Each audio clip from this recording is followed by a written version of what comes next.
Today we are going to start Gauss's law and dielectrics, and this is the last topic of this chapter, which is related with capacitors. In this sessions and in this topic, we want to know about that how Gauss's law affects dielectric when it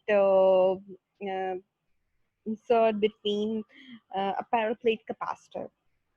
Now we are starting in our last sessions we talk about that capacitors with dielectrics, and we found that the dielectric constants is the ratio of capacitance with material to the capacitance with free space, and the capacitance with material is always greater than the capacitance with free space.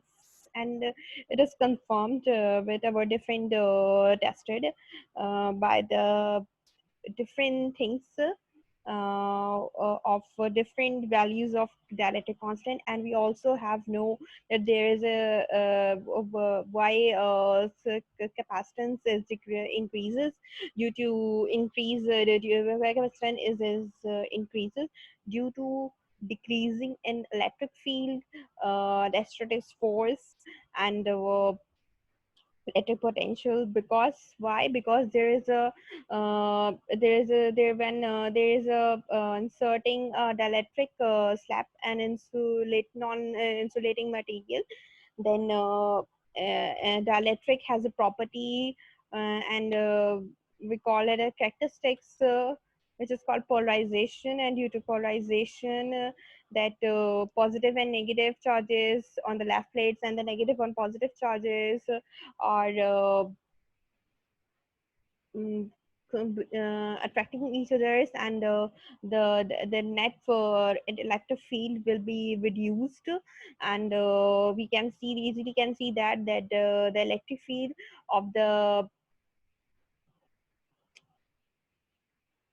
dielectric is also reduced.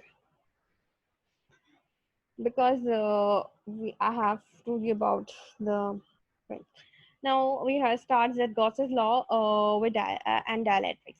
If we store that this is an indication that this is a paraplate capacitors, and we have to start from a paraplate capacitors by supposing parallel capacitor, then we suppose a paraplate capacitor, what would happen if we stored plus q and minus q charge in a paraplate capacitors.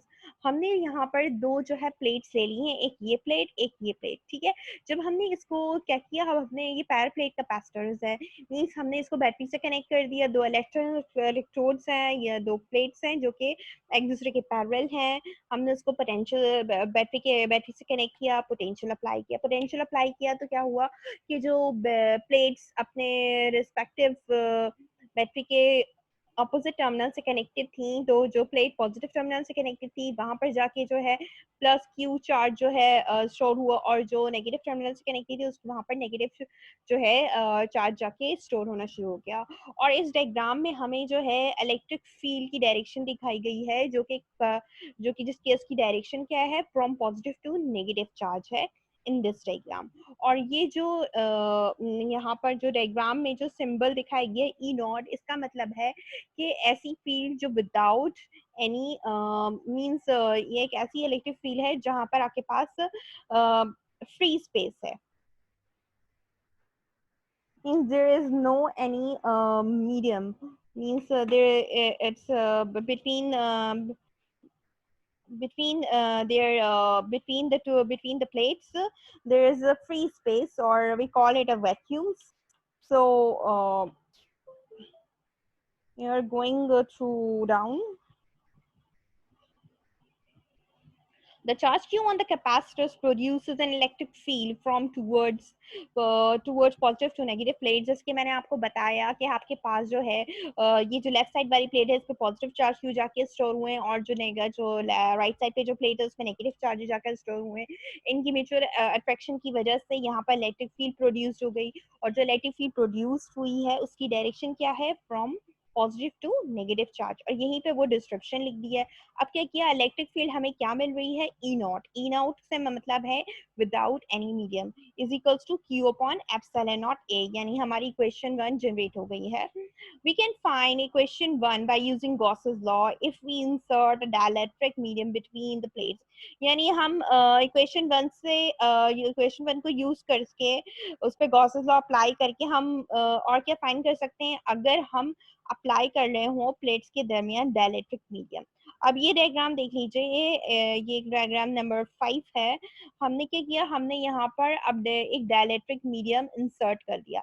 अब उस dielectric medium के insert होने से क्या हुआ कि आपके पास यहाँ पर नेगेटिव चार्जेस आ गए, यहाँ पर पॉजिटिव चार्जेस। जो नेगेटिव चार्जेस हैं वो यहाँ पर हैं, जो पॉजिटिव चार्जेस है वो यहाँ पर हैं।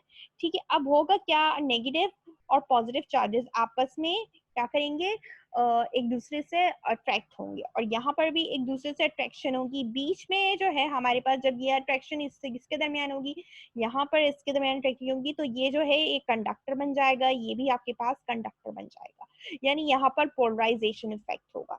तो होगा क्या, इस वजह से आपके पास यहाँ पर इलेक्ट्रिक फील्ड रिड्यूस्ड हो जाएगी। अब नेक्स्ट डायग्राम में हम जब देखेंगे तो हमें इलेक्ट्रिक फील्ड की जो है वो भी शो होगी। मींस अच्छा, जब हमने डाइलेक्ट्रिक स्लैब इंसर्ट करवाया तो नेगेटिव चार्जेस यहाँ पर हैं, पॉजिटिव चार्जेस यहाँ पर हैं। ठीक है, जो नेगेटिव चार्जेस यहाँ हैं, अच्छा बिफोर हमारे पास जब कोई भी डाइलेक्ट्रिक मीडियम नहीं रखा हुआ था तो उस वक्त चार्जेस क्या थे, प्लस क्यू माइनस क्यू। जब डाइलेक्ट्रिक मीडियम रख दिया तो आपके पास चार्जेस क्या आ गए, आपके पास इससे जो है जो कहने की यहाँ पर नेगेटिव चार्ज आ गए, जिसको हमने क्या माइनस क्यू डैश, यानी इसका मतलब है कि हमारे पास अब इंसर्ट जो हमने डाइलेक्ट्रिक मीडियम जो इंसर्ट किया है बिटवीन द प्लेट्स, वहां पर जो चार्जेस जाके स्टोर होंगे वो क्यू डैश होंगे। बिफोर डाइलेक्ट्रिक मीडियम हमारे पास जो प्लेट्स के दरमियान जो चार्जेस स्टोर हुए थे वो कौन से थे, प्लेट्स पे जाके जो स्टोर हुए थे वो थे क्यू चार्ज के, लेकिन अब जो है वो क्या हो गए, क्यू डैश के। यहाँ पर जाके नेगेटिव चार्जेस स्टोर हुए माइनस क्यू नेगेटिव, और यहाँ पर जाके पॉजिटिव क्यू चार्जेस, यहाँ पर पॉजिटिव क्यू चार्जेस जाके स्टोर हुआ। अब क्या हुआ कि आपके पास यहाँ पर ये जो है कंडक्शन होगी और यहाँ पर भी कंडक्शन होगी। क्यों, क्योंकि यहाँ पर थ्रू पॉजिटिव चार्जेस हैं, ये नेगेटिव चार्जेस, और यहाँ पर भी पॉजिटिव चार्जेस हैं और यहाँ पर नेगेटिव चार्जेस, इनके दरमियान अट्रैक्शन डेवलप हो जाएगी। अब एक चीज और देखते हैं, अट्रैक्शन डेवलप होने से पहले हम आपको चीज एक और दिखाते हैं। Then because the dielectric is capped in an external electric field on the surface of dielectric charges will induce।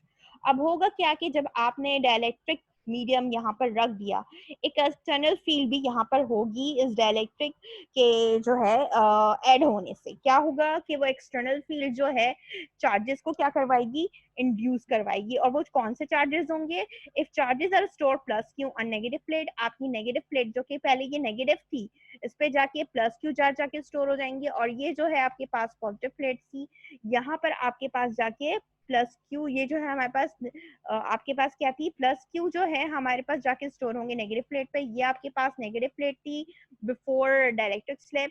ठीक है, तो ये सॉरी ये आपके पास नेगेटिव प्लेट ही है, यहाँ पर जाके जब जो है आपने डाइलेक्ट्रिक मीडियम रख दिया तो इसके प्लस क्यू चार्ज जाके इसके ऊपर जाके स्टोर हो गए, और यहाँ पर जो है नेगेटिव चार्जेस क्यू डैश जाकर आपके पास पॉजिटिव प्लेट्स पे स्टोर हो गए। तो then the Q on the capacitor produces an electric field E dash. अब क्या हुआ कि जब होगा क्या कि जब वो चार्जेस जाके ये नेगेटिव क्यू डैश चार्जेस जाकर पॉजिटिव प्लेट पे स्टोर हुए और यहाँ से जो है positive plate charges negative plate पे जाके स्टोर हुए, तो उससे हुआ क्या, एक और इलेक्ट्रिक फील्ड डेवलप्ड हो गई। ठीक है, उस इलेक्ट्रिक फील्ड के डेवलप्ड होने से क्या हुआ, आपके पास जब वो इलेक्ट्रिक फील्ड डेवलप हुई बिटवीन द प्लेट्स, तो its direction will be from plus Q to minus Q.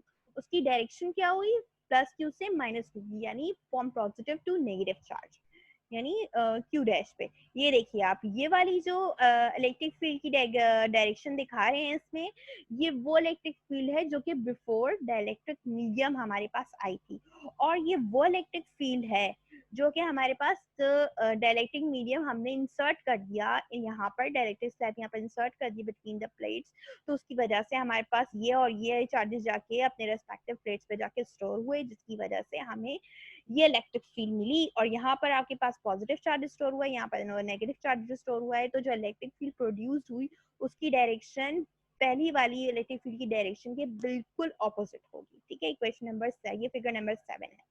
ये चीजें हमें पता चली है। अब हमने डाइलेक्ट्रिक स्लैब रख दिया, अब इससे भी हमें इलेक्ट्रिक फील्ड मिल रही है, तो अब उसकी इक्वेशन क्या बनती है देखते हैं। The electric field is given by E dash Q dash upon epsilon naught A. E dash जो है इलेक्ट्रिक फील्ड है हमारे पास, जाहिर है चेंज हुई है क्योंकि डाइलेक्ट्रिक स्लैब हमने रखा, तो इलेक्ट्रिक फील्ड रिड्यूस हो जाएगी उसकी अपनी।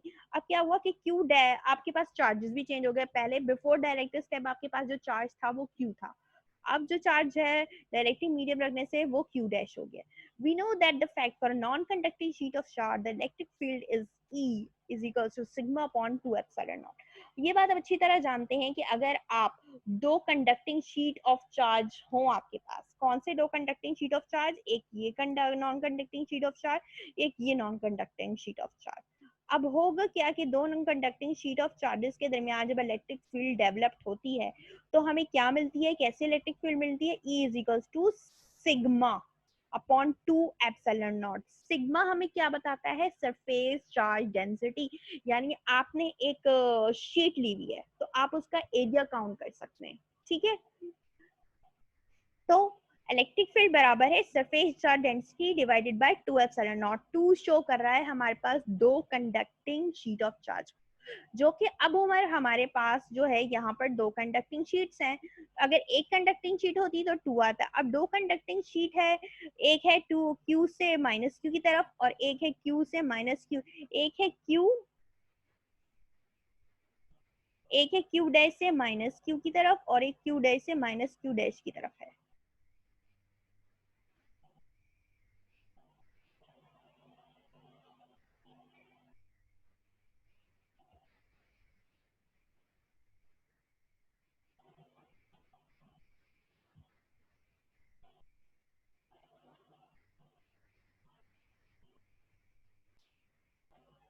Okay, now we are start. जैसे कि मैंने आपसे बात की कि हमारे पास टू कंडक्टिंग शीट्स है।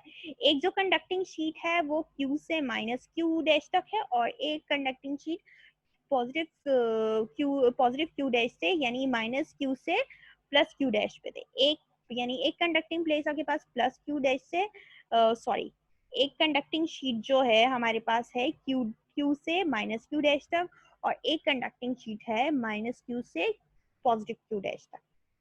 ये यहाँ पर बताया गया।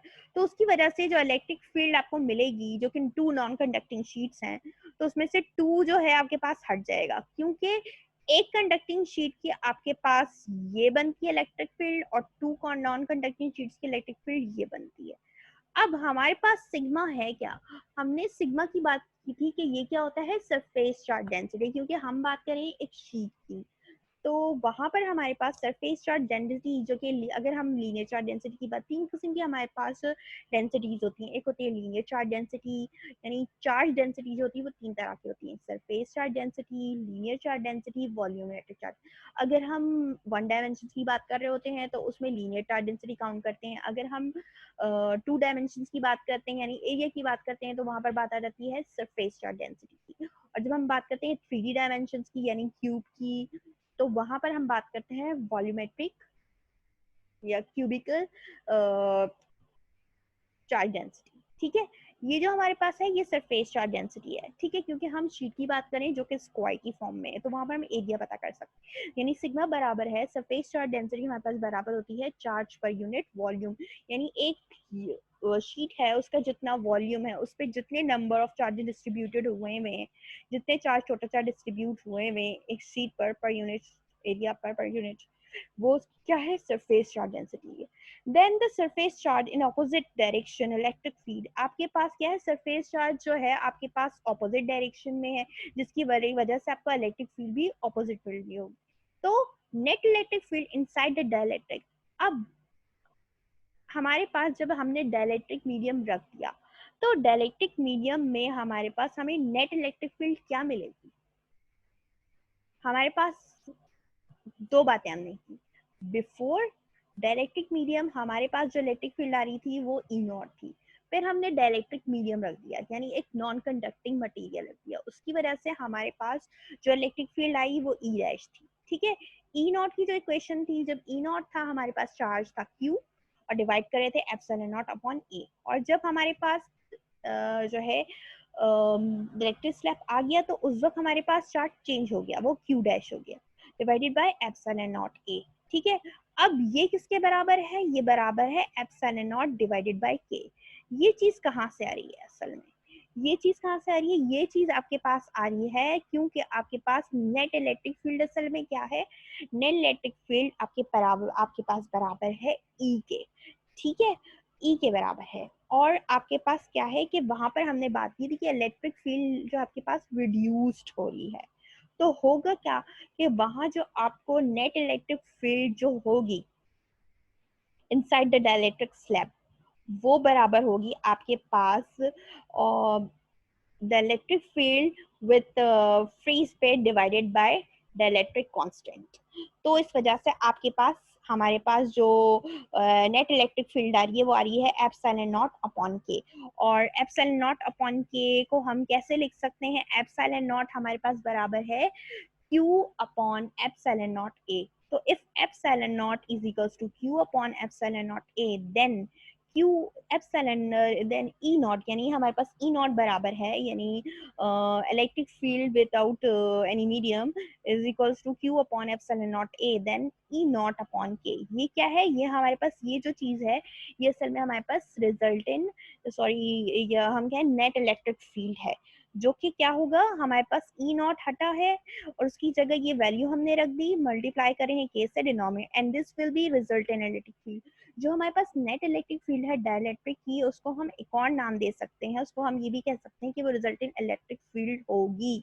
ठीक है, तो इसका मतलब है ई नॉट माइनस ई डैश आपके पास बराबर हो गया Q upon E not a के। इसको हमने इक्वेशन नंबर 3 का नाम दे दिया। ये क्या है आपके पास, ये वो रिजल्टेंट इलेक्ट्रिक फील्ड है डाइलेक्ट्रिक के अंदर। ठीक है, हम अपने इक्वेशन नंबर 3 को ही मजीद हमने क्या किया, सॉल्व कर दिया।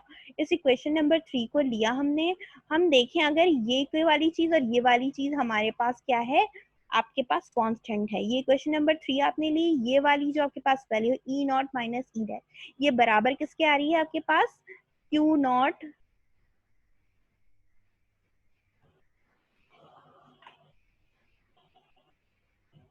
ये आपके पास आ रही है Q upon epsilon not A minus Q dash epsilon not A। आपने इस वैल्यू को उठा के कहाँ रखा, इस इक्वेशन नंबर 3 की आपने लेफ्ट हैंड साइड पर इसको पुट कर दिया। ठीक है, फिर जब पुट कर दिया तो ये हो गई आपके पास नेट इलेक्ट्रिक फील्ड के इक्वल, इसको हमने इक्वेशन नंबर 4 दे दिया। अब हम क्या करेंगे कि हम इस इक्वेशन को सॉल्व करेंगे, इस इक्वेशन नंबर 4 को सॉल्व करेंगे और हम जो है Q डैश की वैल्यू निकालेंगे in terms of charge Q। By solving from this equation we can find Q dash in terms of Q। ठीक है, हमने क्या किया, इसका एलसीएम ले लिया, एलसीएम ले लिया, हमारे पास ये कॉमन है तो ये आ गया Q माइनस Q डैश। अब हमने क्या किया, हमारी जो है डिनोमिनेटर में एप्सिलॉन नॉट ए दोनों लेफ्ट और राइट साइड पे कैंसिल हो गया, तो फिर हमारे पास क्या बचा, Q minus Q dash is equals to Q upon K। फिर हमने क्या किया, हमने Q माइनस डैश ये चीज जो है हमारे पास जो है क्या हो रही थी, ये यहाँ प्लस हो रही है, यहाँ आके Q से माइनस हो गई और इसको हम यहाँ ले गए तो हमारे पास Q की वैल्यू क्या आ गई, Q dash is equals to Q minus Q upon K. अब इस इक्वेशन को हम मजीद सॉल्व कर सकते हैं, क्या हमें दिख रहा है हमारी राइट साइड पे कि चार्ज Q जो है वो कॉमन है दोनों टर्म्स में, तो हमने क्या किया, नेक्स्ट स्टेप में इसको कॉमन ले लिया। अब क्या हुआ, Q डैश की वैल्यू आ गई जो कि है Q dash is equals to Q into 1 minus 1 upon K. इसको हमने इक्वेशन नंबर किसका नाम दे दिया, इक्वेशन नंबर 5 का।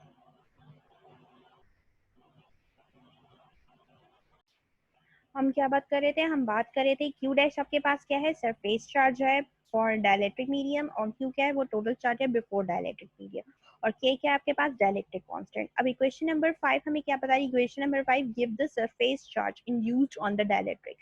ये हमें इक्वेशन नंबर 5 हमें वैल्यू दे रही है सरफेस चार्ज की जो कि इंड्यूस्ड हो रहा है किस पर, डाइलेक्ट्रिक पे, the surface charge induced on the dielectric.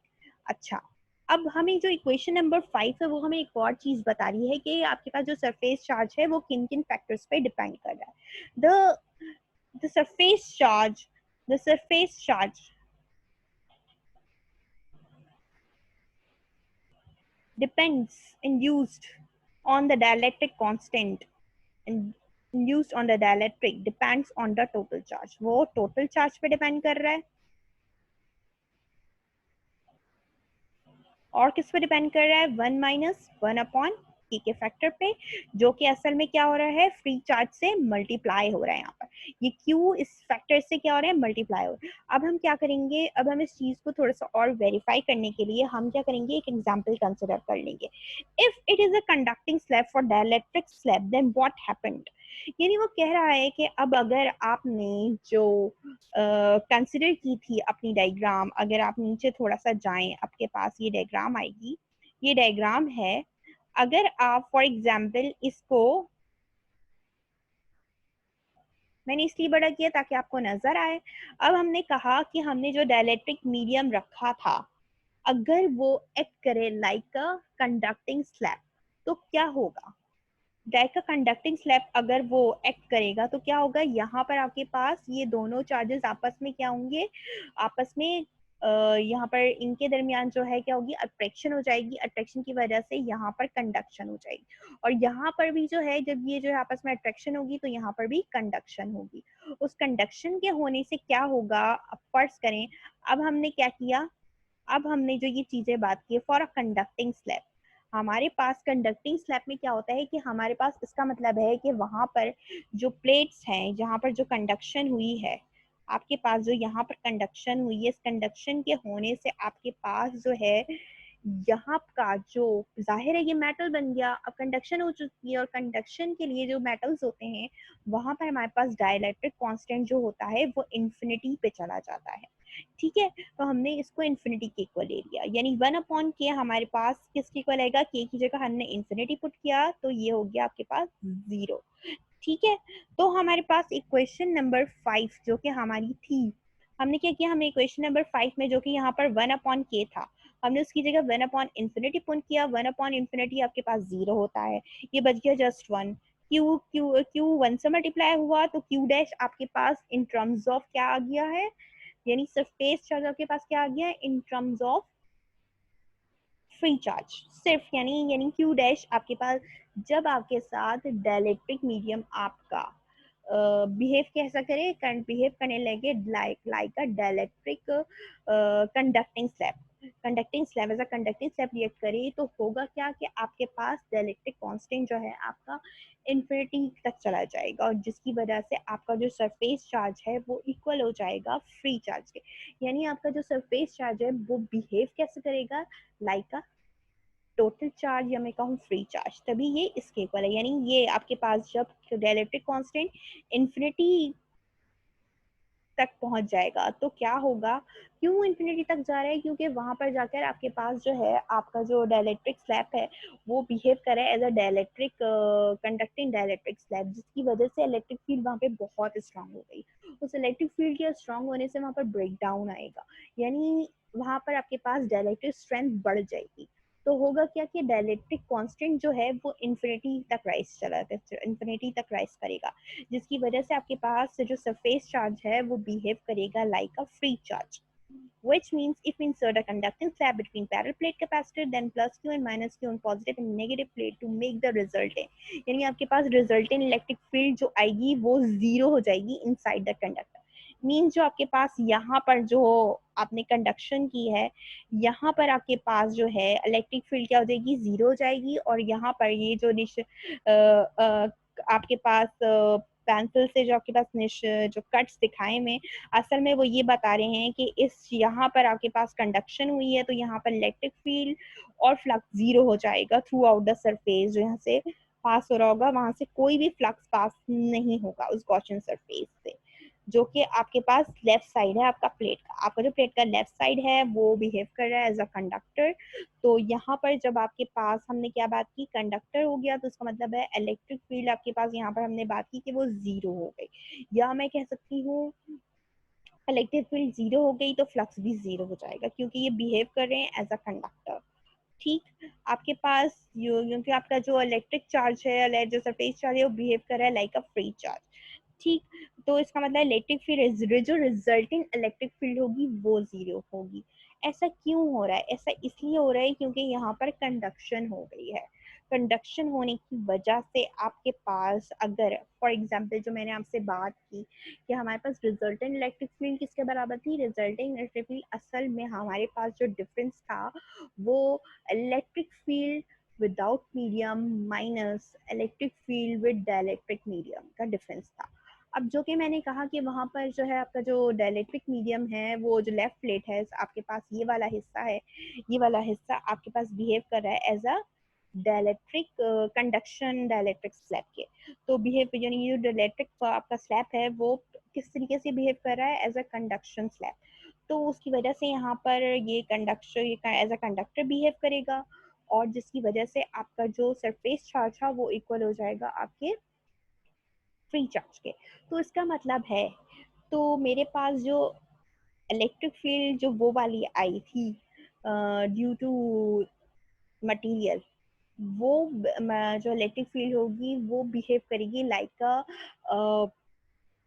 Like that electric field without any medium. तो जब उन दोनों का, यानी कहने का मतलब है कि जाहिर है जब आपका जो सरफेस चार्ज है वो बिहेव कर रहा है आपके पास लाइक अ फ्री चार्ज के, तो इसका मतलब है जो आपकी जो डायलेक्ट्रिक स्लैब की, सिर्फ डायलेक्ट्रिक स्लैब की जो इलेक्ट्रिक फील्ड थी वो भी किसके इक्वल हो जाएगी, वो उस फील्ड के इक्वल हो जाएगी जो विदाउट एनी मीडियम हमारे पास, यानी आपके पास ई डैश भी बिहेव करेगा लाइक अ ई नॉट। तो इसकी वजह से आपके पास जो नेट इलेक्ट्रिक फील्ड है, असल में ये जो ई नेट, ये जो इलेक्ट्रिक फील्ड है ये नेट इलेक्ट्रिक फील्ड है जो कि जीरो होगी।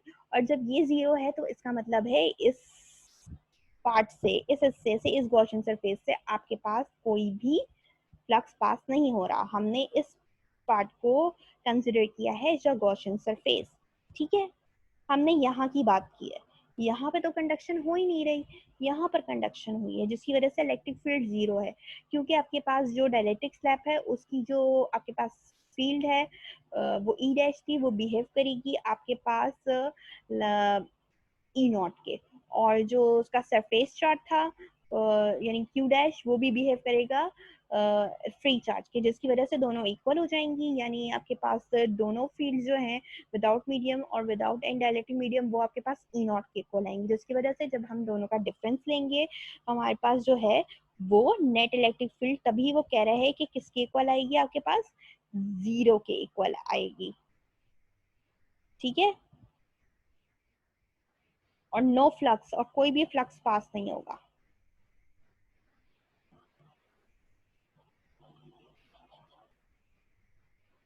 अब देखिए ये डायग्राम, इस डायग्राम की बात करें, ये वाला जो पार्ट है, ये वाला जो पार्ट है हमारे पास, यहाँ पर क्या हो रहा है, यहाँ पर आपके पास इस वाला पार्ट जो गॉसियन सरफेस है, यहाँ पर जो है कोई कंडक्शन नहीं हुई है, तो जिसकी वजह से यहाँ पर नेट इलेक्ट्रिक फील्ड एग्जिस्ट करेगी। ना सिर्फ नेट इलेक्ट्रिक फील्ड एग्जिस्ट करेगी बल्कि हमारा फ्लक्स भी यहाँ पर नॉन जीरो होगा, यानी कुछ कुछ ना कुछ फ्लक्स मौजूद होगा यहाँ पर इन फिगर नंबर 9 में। और जो फिगर नंबर 9 में हमारे पास यहाँ पर जो इलेक्ट्रिक फील्ड एग्जिस्ट कर रही है और जो फ्लक्स प्रोड्यूस पास हो रहा है इस पार्ट से, तो उसकी वजह से तो हमें रिजल्टेंट इलेक्ट्रिक फील्ड जो हमें मिल रही है ये वाले पार्ट से, ये जो मैंने जिसको डार्क किया हुआ है इस एरो से, हमारे पास ये इलेक्ट्रिक फील्ड मिलेगी E a is equals to Q minus Q dash upon epsilon not. Question number 6, इसका मतलब है टोटल फ्लक्स जो पास हो रहा है नेट गिवन गॉसियन सरफेस से, असल में क्या है, charge inside the conductor divided by epsilon not. यानी जो चार्ज को हम जब डिवाइड करेंगे, यानी ये जो चीज है आपके पास इक्वल किसके इक्वल आ जाएगी, charge inside the conductor divided by epsilon not. Charge divided by the conductor epsilon not, ये असल में क्या है हमारे पास, ये असल में हमारे पास ये गॉसेस लॉ ही है जो कि इक्वल किसके आता है, इलेक्ट्रिक फ्लक्स के, यानी फाई के इक्वल आता है। तो ये वही चीज बताई जा रही है कि आपके पास ये जो पार्ट है, इस वाले पार्ट में जो नेट फ्लक्स होगा, इस वाले जो गॉसियन सरफेस है इसका जो फ्लक्स होगा वो असल में बराबर होगा Q अपॉन एप्सिलॉन नॉट के। अब हम क्या करेंगे, अब हम इस जो Q माइनस क्यू डैश है इसकी वैल्यू फाइंड करने के लिए जाएंगे। ठीक है, Q माइनस क्यू डैश की वैल्यू फाइंड करेंगे इक्वेशन नंबर 4 से जो हम यूज कर रहे थे। ठीक है, अब हम Q माइनस क्यू डैश की वैल्यू हमने ऊपर निकाली भी थी, जो कि किसके इक्वल आ रही थी हमारे पास, Q माइनस क्यू डैश हमारे पास इक्वल था Q अपॉन के। Q अपॉन के हमें क्या बता रहा है, Q अपॉन के असल में हमारे पास ये Q अपॉन के हमें शो कर रहा है इलेक्ट्रिक फील्ड, यानी हमारे resultant electric field, net electric field inside the dielectric medium. और जो हमारे पास ये जो ऊपर वाला हिस्सा था यहाँ पर हमारे पास ई नॉट था, और जब ई नॉट था हमारे पास तो वहां पर उस वक्त चार्ज क्या था, वो क्यू था, इसलिए यहाँ पर आपके पास चार्ज क्यू मौजूद है। इसको हमने क्वेश्चन नंबर 7 का नाम दे दिया। फिर अब इस वैल्यू को उठा के हमने क्या किया, जो हमारी ऊपर वाली इक्वेशन है क्वेश्चन नंबर 6, यहाँ पर पुट कर दिया। तो ये क्या बन गया, Q अपॉन एप्सिलॉन नॉट। ठीक है, तो इसकी वैल्यू आपके पास किसके इक्वल आ गई, Q माइनस क्यू डैश के, यानी Q माइनस क्यू डैश की जगह आपके पास क्या आ गया, Q अपॉन के आपने पुट कर दिया। ठीक, तो ये आपके पास E a is equals to Q upon के एप्सिलॉन नॉट, ये वो आपके पास फ्लक्स है जो कि हमारे पास इस नेट इलेक्ट्रिक ये क्वेश्चन सरफेस में हमें मिल रहा होगा उस रिजल्टेंट इलेक्ट्रिक फील्ड की वजह से।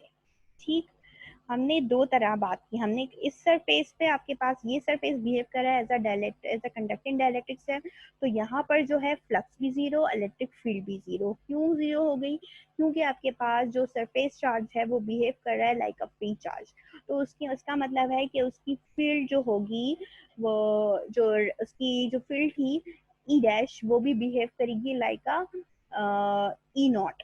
ठीक है, और जब हम इन दो यानी दोनों इक्वल हो जाएंगी, तो इसका मतलब है कि हम जब दोनों के चार्जेस को माइनस करेंगे, यानी हम नेट इलेक्ट्रिक फील्ड माइनस कर नेट इलेक्ट्रिक फील्ड निकालेंगे, और जो कि दोनों ई डैश भी हमारे पास जो है वो फॉर डायलेक्ट्रिक्स है वो भी इक्वल आ गई उसके, तो हमारे पास वो जीरो हो जाएगा।